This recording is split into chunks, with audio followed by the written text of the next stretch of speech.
예레미야 27장 5절 말씀을 다 같이 봉독하시겠습니다. 나는 내 큰 능력과 나의 쳐든 팔로 땅과 지상에 있는 사람과 짐승들을 만들고 내가 보기에 옳은 사람에게 그것을 주었노라.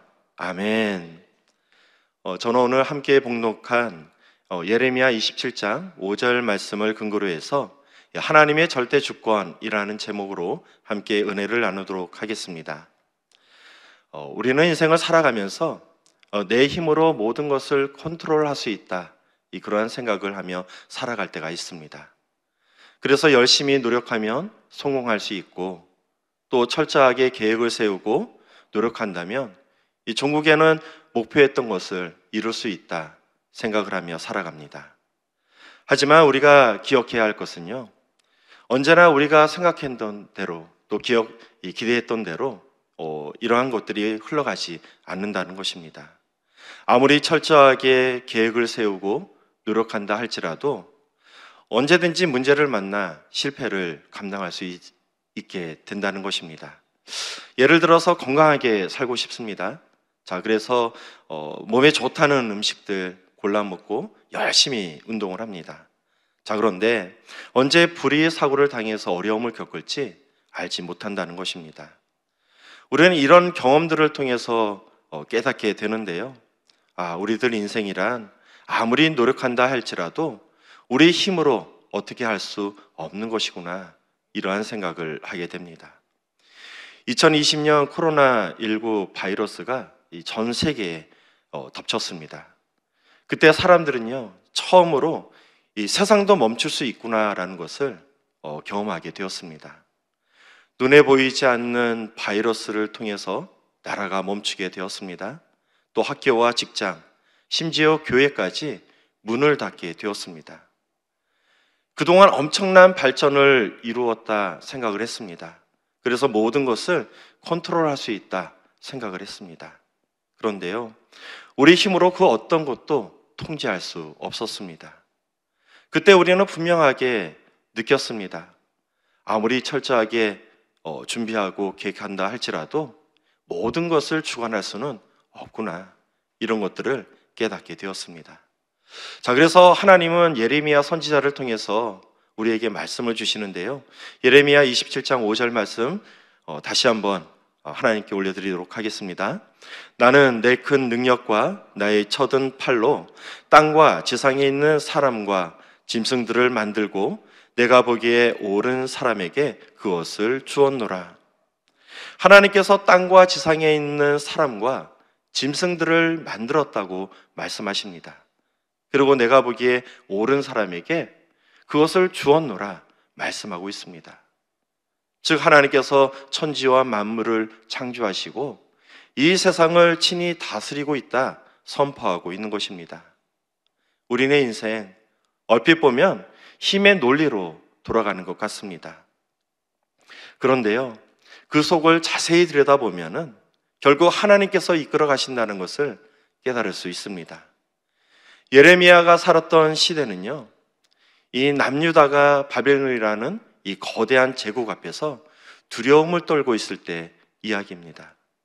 왜냐하면 이 남유다는 약했고 이 바벨론은 강했기 때문입니다. 그런데 하나님께서는요, 이렇게 말씀하고 계십니다. 그 모든 일을 내가 허락한 것이다. 우리 눈에는 약한 유다, 강한 바벨론만 보입니다. 그런데요, 우리 하나님께서는 남유다가 이렇게 약해진 것도, 바벨론이 이렇게 강해진 것도 모든 것이 내가 허락한 것이다 말씀하고 있는 것입니다. 사랑하는 성도 여러분, 우리가 이 세상을 살아가면서 기억해야 할 것이 있습니다. 그것은 세상의 모든 것이 하나님의 주권 아래 있다는 것입니다. 그렇다면 우리는 하나님의 주권을 어떻게 인정하며 삶을 살아갈 수 있는 것일까요? 오늘 말씀을 통해 함께 알아보도록 하겠습니다. 첫 번째 살펴볼 말씀인데요, 창조주 하나님을 고백해야 합니다. 우리는 현재 인공지능, 즉 AI 시대를 살아가고 있습니다. AI, 인간의 언어를 이해하고요, 또 인간처럼 생각을 합니다. 그래서 스스로 노래를 작곡하기도 하고 또 스스로 그림도 그립니다. 심지어 사람처럼 대화도 합니다. 과학은 이렇게 눈부시게 발전하고 있습니다. 세상은 더욱더 완전해져 가는 것 같습니다. 그런데요, 이렇게 발전해질수록 한 가지 궁금증이 우리 가운데 생겨나게 됩니다. 그렇다면 도대체 이 세상은 어떻게 만들어진 것일까? 과연 이 세상은 저절로 만들어진 것일까? 세상 사람들은 이야기합니다. 진화론을 주장합니다. 이 생명이 오랜 세월 진화의 진화를 거쳐서 오늘날 볼 수 있는 이러한 세상이 만들어졌다 말하고 있는 것입니다. 그리고 이 진화론을 더 거슬러 올라가면 그 기초에는요, 큰 폭발, 즉 빅뱅 이론이 있습니다. 하나의 거대한 행성이 있었는데요, 그 행성이 어느 날 폭발을 하면서 우주가 생겨나게 되었고 또 먼지와 가스들을 통해서 여러 가지 행성, 또 지구도 생겨나게 되었다고 말하는 것입니다. 자, 그런데 이 진화론의 끝을 보면은요, 중요한 질문이 하나가 남습니다. 그렇다면 그 거대한 행성은 어떻게 만들어진 것일까? 즉, 무에서 유가 생겨날 수 없다라는 이 한계를 극복하지 못하는 것입니다. 이것이 바로 오늘날 과학이 가진 한계라 볼 수 있습니다. 자, 그렇다면 세상은 어떻게 만들어진 것일까요? 하나님께서 친히 이 세상을 만들었다 말씀하고 있습니다. 창세기 1장 1절 말씀인데요, 우리 함께 합독하도록 하겠습니다. 태초에 하나님이 천지를 창조하시니라. 아멘. 우리가 사는 세상을 자세히 들여다보면은요, 참 놀랍기만 합니다. 누군가 계획하고 설계하지 않으면 이처럼 이 복잡한 구조로 만들어질 수 없다라는 것을 알 수가 있습니다. 그 대표적인 것이 바로 우리의 눈인데요. 자, 눈은 세상에 이 빛이 들어오는 것을 조절할 수 있는 홍채라는 것을 가지고 있습니다. 그리고 빛을 굴절시켜서 상을 맺히게 하는 수정체가 있습니다. 그리고 이렇게 들어온 빛을 전기로 신호로 바꿔서 뇌에 전달할 수 있는 망막과 시신경이 있습니다. 자, 그런데 놀라운 점은요, 이 눈의 구조가 이 카메라의 기본 원리와 일치하고 있다는 것입니다. 왜 그럴까요? 그것은 바로 카메라가 이 눈을 본떼어서 만든 결과물이기 때문입니다. 이 박쥐는 완전한 어둠 속에서도요, 방향을 잃지 않고 정확하게 먹이를 찾아냅니다. 사람들은 궁금했습니다. 도대체 보이지 않는 이 상황 속에서 어떻게 날아다니고 더군다나 먹이를 정확하게 포착할 수 있는 것일까? 그래서 연구하고 발견한 것이 무엇이냐 하면은 이 바로 초음파입니다. 인간이 만든 과학 그리고 기술, 그것은 세상에 존재하지 않는 것을 창조한 것이 아닙니다. 이미 세상에 존재하고 있는 것을 관찰하고 발견한 결과물이라 할 수 있습니다. 자, 여기에 스마트폰이 있습니다. 자, 이 스마트폰은 오랜 시간에 걸쳐 가지고 진화의 진화를 거쳐서 생겨난 것일까요? 아닙니다. 누군가의 설계에 의해서 계획해서 만든 것입니다. 이 전화기니까 먼저 전화하는 기능이 있어야겠습니다. 그리고 사람들이 이 사진을 찍는 것이 좋으니까 이 핸드폰에다가 카메라 기능을 넣었습니다. 더군다나 집에서 인터넷을 하는데 너무나도 유용합니다. 그래서 이 핸드폰에 그 기능을 넣었습니다. 자, 이렇게 철저하게 분석하고 계획하고 설계해서 만든 것이 바로 스마트폰입니다. 저는 요즘 나이가 들어서 그런지요, 이 꽃을 보면은 너무나도 좋습니다. 요즘 가을철이라서 이 국화꽃이 만발해져 있는데요, 저는 이런 꽃들을 바라보면서 이런 생각을 합니다. 꽃들은 어쩜 이렇게 아름다운 색깔을 가질 수 있을까? 또 이런 아름다운 향기로운 냄새를 가질 수 있을까? 또 이런 자태를 뽐낼 수 있을까? 사랑하는 성도 여러분, 꽃이 나 이뻐져야지 해가지고 스스로 아름다운 색을 선택하고 또 향기를 만들어내고 이런 아름다운 자태를 뽐낼 수 있는 것일까요? 새가 있습니다. 수천 번, 수만 번, 수억 번 절벽에서 떨어지면서 야, 이제 이대로 안 되겠다. 날개가 필요하겠다. 이렇게 진화해서 날개가 생겨난 것일까요? 아닙니다. 세상은 누군가 계획하고 설계해서 만든 결과물입니다. 영국의 신학자 윌리엄 페일리는 이런 말을 했습니다. 들판을 걷다가 시계를 발견했다면 우리는 그것이 우연히 생각났다고 생각하지 않습니다. 왜냐하면 시계 속의 정교한 구조는 누가 만들었다는 증거가 되기 때문입니다. 여러분, 이 페일리의 주장처럼 세상은 결코 우연히 생겨난 것이 아닙니다. 하나님께서 철저하게 계획하셔서 만든 작품이라 할 수 있습니다. 그러므로 이 세상은 하나님께서 창조하신 것입니다. 토기장이가 진흙을 빚어서 이 그릇을 만들었다면 그 그릇의 주인이 누가 되는 것일까요? 그것은 바로 토기장이가 되는 것입니다. 그래서 그릇은 나는 내 마음대로 쓰임받겠다 주장할 수 없습니다. 그래서 하나님은 이스라엘 백성들에게 이렇게 말씀을 주시는데요. 예레미야 18장 6절 말씀입니다. 야훼의 말씀이니라. 이스라엘 족속아, 이 토기장이가 하는 것 같이 내가 능히 너희에게 행하지 못하겠느냐. 이스라엘 족속아, 진흙이 토기장이의 손에 있음 같이 너희가 내 손에 있느니라. 아멘. 사랑하는 성도 여러분, 우리는 하나님께서 지으신 피조물에 불과합니다. 하나님께서 우리를 빚으시고 또 세상을 창조하셔서 이 세상을 다스리고 계시는 것입니다. 세상이 아무리 창조주 하나님을 부인한다 할지라도 창조주 하나님께서는요, 오늘도 하늘 보좌에 앉으셔서 이 세상을 통치하고 계십니다. 자, 그렇다면 하나님은 이 세상을 어떻게 다스리고 계시는 것일까요? 자, 두 번째 살펴볼 말씀인데요. 세상을 다스리는 하나님에 대해서 함께 살펴보도록 하겠습니다. 요즘 뉴스를 보면은요, 마음이 많이 무거워집니다. 이스라엘과 하마스의 전쟁, 또 러시아와 또 우크라이나의 전쟁, 여전히 끝날 기미가 보이지 않습니다. 세계 곳곳에는 전쟁과 또 많은 갈등들이 계속되어지고 있습니다.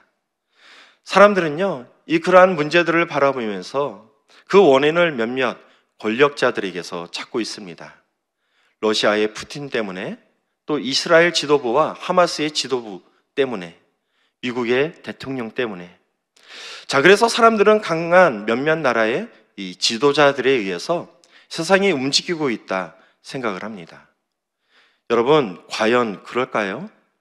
과연 이 세상은 몇몇 지도자들에 의해서 움직이고 있는 것일까요? 우리가 기억해야 할 것은 하나님은 이 세상을 창조하셨을 뿐만 아니라 이 세상을 친히 다스리고 계시다라는 것입니다. 오늘 본문 말씀은요, 유다 백성이 거대한 바벨론에 큰 위협을 받고 있을 때 기록된 말씀입니다. 바벨론은 포악한 나라였습니다. 그들은 하나님의 나라를 망가뜨렸고 또 하나님의 거룩한 백성을 삼키려 하고 있습니다. 그래서 이스라엘 백성들은 하나님의 능력을 의심했습니다. 그런데 하나님께서 말씀하십니다. 예레미야 27장 5절 하반절 말씀입니다. 내가 보기에 옳은 사람에게 그것을 주었노라. 이 모든 것을 주관한 것이 바로 하나님이라 말씀하고 있습니다. 누구를 높일 것인가? 누구를 사용할 것인가? 그것은 전적인 하나님의 뜻에 있는 것입니다. 우리는 세상을 바라보면서 이해하지 못할 때가 많이 있습니다.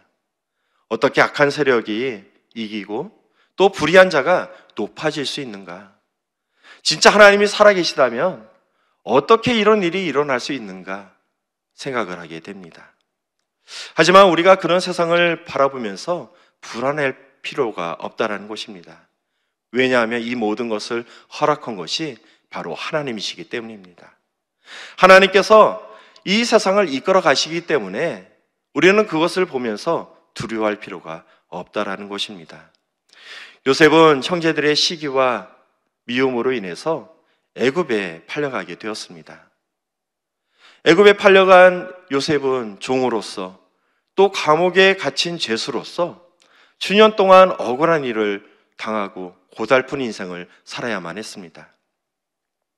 하나님께서 살아계심에도 불구하고 그는 왜 이런 고난을, 왜 이런 시간들을 보내야만 했던 것일까요?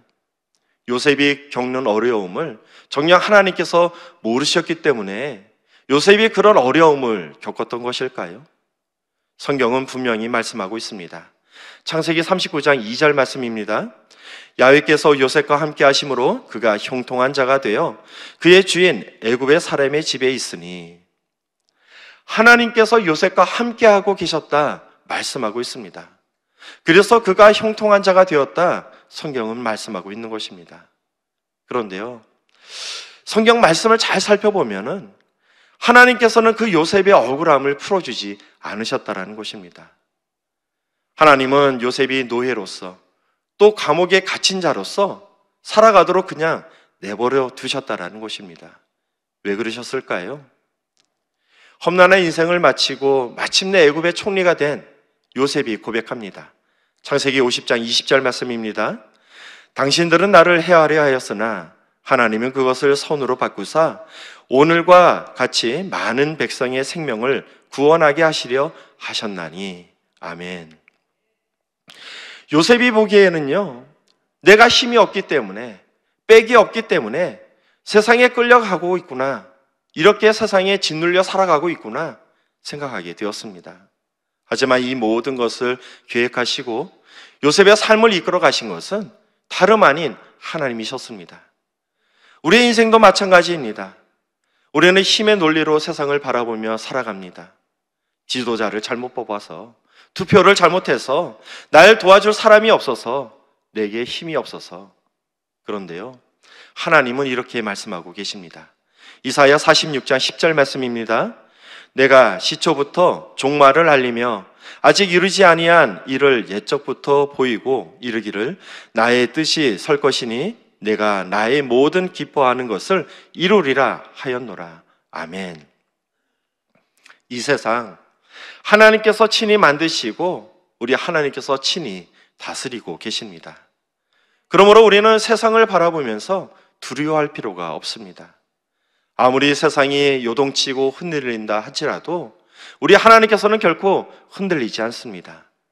하나님은 지금도 하늘 보좌에서 이 세상을 이끌어가고 계십니다. 자, 그렇다면 우리는 하나님의 절대 주권 앞에서 어떤 삶을 살아가야 하는 것일까요? 마지막 세 번째로 살펴볼 말씀은 우리가 해야 할 일에 대해서 살펴보도록 하겠습니다. 사람들은 세상을 바라보며 이렇게 이야기를 합니다. 세상이 너무나도 위태롭습니다. 나라의 큰 위기입니다. 교회의 큰 위기입니다. 여러분, 그런데 진짜 위기는 다른 데 있습니다. 그것은요, 하나님의 절대 주권을 인정하지 않고 세상을 살아가는 데 있는 것입니다. 예레미야가 살았던 시대가 바로 그렇습니다. 이스라엘 백성들은 하나님을 떠나서 헛된 우상을 섬기며 살아갔습니다. 하나님은 그런 이스라엘 백성들의 뜻을 돌이키고자 바벨론이라는 회초리를 들어서 그들을 징계했습니다. 그런데요, 이스라엘 백성들은 그런 하나님을 바라보지 못했습니다. 단지 눈에 보이는 현상을 바라보면서 말합니다. 바벨론은 강하고 우리는 약합니다. 저 포악한 바벨론이 지금 쳐들어오려고 합니다. 우리 인생 가운데 큰 위기를 맞았습니다. 사랑하는 성도 여러분, 이스라엘 백성들에게 있어서 진짜 위기는 무엇일까요? 그것은 바벨론이 쳐들어온 것이 아닙니다. 왜 어려움이 쳐들어왔는지 모르고 세상에서 그 해답을 찾으려고 노력하는 것에 있는 것입니다. 오늘날 우리는 급변하는 세상 속에 살아가고 있습니다. 이렇게 급변하는 세상 속에서 사람들은 이야기합니다. 교회가 무너지고 있습니다. 위기입니다. 우리나라 정치가, 경제가 흔들리고 있습니다. 위기입니다. 세상이 미쳐 돌아가고 있습니다. 위기입니다. 우리 가정이, 우리의 삶이 위기입니다. 여러분, 그 말 틀리지 않습니다. 위기 맞습니다. 그런데 진짜 위기는 그 해결할 방법을 하나님께 찾는 것이 아니라 세상에서 찾는 것에 있는 것입니다. 우리는 위기 속에서 하나님을 바라봐야 합니다. 그리고 전능하신 하나님 앞에 엎드려 기도해야 합니다. 하나님, 전능하신 하나님께서 살아계심에도 불구하고 왜 이런 문제가 우리 삶 가운데 있는 것입니까? 이 문제를 통해서 우리가 무엇을 깨닫기를 원하십니까? 말씀하여 주시옵소서. 우리가 하나님의 절대 주권 앞에서 하나님 앞에 엎드려 기도하며 나아갈 때 비로소 위기 속에서 길이 보이기 시작합니다. 왜냐하면 전능하신 하나님께서 친히 역사하시기 때문입니다. 그러므로 우리는 위기 앞에 두려워하지 말고 하나님께 시선을 고정해야 합니다. 그것이 바로 하나님 주권 앞에서 우리가 해야 하는 일인 것입니다. 우리가 사는 세상 여전히 혼란스럽습니다. 정치도 경제도 우리의 삶도 불안하기만 합니다. 하지만 하나님께서 우리에게 말씀하십니다. 이 모든 것을 허락한 것은 바로 내가 허락한 것이다. 하나님께서 허락하셨다면 분명 그 안에 뜻이 있을 것입니다. 그러므로 우리는 상황을 탓하는 것이 아니라, 사람을 원망하는 것이 아니라 그 안에서 하나님의 뜻을 찾아야 하는 것입니다. 여러분, 위기는 끝이 아닙니다. 하나님을 새롭게 만나는 시작입니다. 하나님의 위기 속에서 우리의 믿음을 새롭게 하시고 당신의 뜻을 이루어 가십니다. 세상이 요동쳐도 우리 하나님 결코 흔들리지 않습니다. 하나님께서 말씀하십니다. 내가 세상을 지었고 지금도 이 세상을 다스리고 있느니라. 문제보다 크신 하나님을 바라보면서 믿음으로 나아가는 저와 여러분 되시기를 주님의 이름으로 축원드리겠습니다. 기도하시겠습니다. 전능하신 아버지 하나님, 너무나도 힘든 삶을 살아가고 있습니다. 너무나도 큰 위기 가운데 있습니다. 아버지 하나님, 이 위기 가운데 우리가 무엇을 바라봐야 합니까? 또 어떻게 이 문제를 해결해야 합니까? 아버지 하나님, 영적으로 깨우침을 더하여 주셔서 이제 문제보다 크신 하나님을 바라보게 도와주시옵소서. 그리고 이 모든 문제를 하나님께 찾는 우리가 될 수 있도록 인도하여 주시옵소서. 아버지 하나님, 마지막 시대를 살아가고 있습니다. 이럴 때일수록 더욱더 깨어 기도하는 우리가 되게 하여 주시고, 마지막 날 우리 하나님께 귀하게 쓰임받는 우리가 될 수 있도록 인도하여 주시옵소서.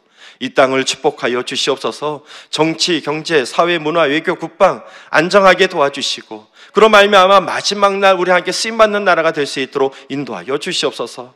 이 땅 가운데 수많은 교회들을 축복하여 주셔서 우리 하나님께 쓰임받는 교회가 되게 도와주시고, 우리 여의도 순복음 분당교회를 기억하여 주셔서 우리 하나님 나라를 세워나가는 귀하게 쓰임받는 교회가 될 수 있도록 인도하여 주시옵소서. 우리 교단을 이끌어가시는 이영훈 대표총회장님 계십니다. 성령의 충만함을 더하여 주시고 귀한 사역 가운데 기름 부어 주시옵소서. 우리 분당교회를 이끌어가시는 황선우 담임 목사님 계십니다. 아버지 하나님, 성령의 충만함을 더하여 주시고 아버지 하나님 능력에 능력을 더하여 주셔서 마지막 날 더욱더 귀하게 쓰임받는 우리 담임 목사님 되게 도와주시옵소서. 우리 모든 재직들이 한 곳을 바라보며 나아가게 도와주시고 매일같이 우리 하나님께 쓰임받는 우리 교회가 될 수 있도록 인도하여 주시옵소서.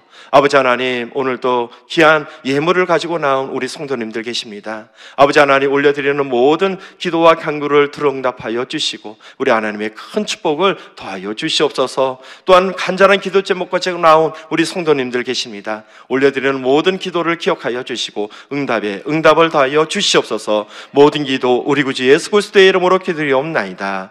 아멘. 하늘에 계신 우리 아버지여, 이름이 거룩히 여김을 받으시오며 나라가 임하시오며 뜻이 하늘에서 이루어진 것 같이 땅에서도 이루어지이다. 오늘 우리에게 일용할 양식을 주시옵고 우리가 우리에게 죄 지은 자를 사하여 준 것 같이 우리의 죄를 사하여 주시옵고 우리를 시험에 들게 하지 마시옵고 다만 악에서 구하시옵소서. 나라와 권세와 영광이 아버지께 영원히 싸움나이다. 아멘. 귀한 말씀을 허락하신 우리 하나님께 영광의 박수 올려드리겠습니다. 자, 이제 기도하는 시간입니다. 나라와 민족을 위해서 함께 기도해 주시고 우리 여의도 순복음교회와 이영훈 대표총회장님 귀한 사역을 위해서 함께 기도하도록 하겠습니다. 또 우리 여의도 순복음 분당교회와 우리 담임 목사님, 황선우 담임 목사님 귀한 사역을 위해서 함께 기도해 주시고요. 또 교회 재직들과 또 우리 주의 종들을 위해서 함께 기도하도록 하겠습니다. 지금 선교지에서 열심히 선교 사역을 감당하고 계시는 우리 선교사님들을 위해서 기도해 주시고요.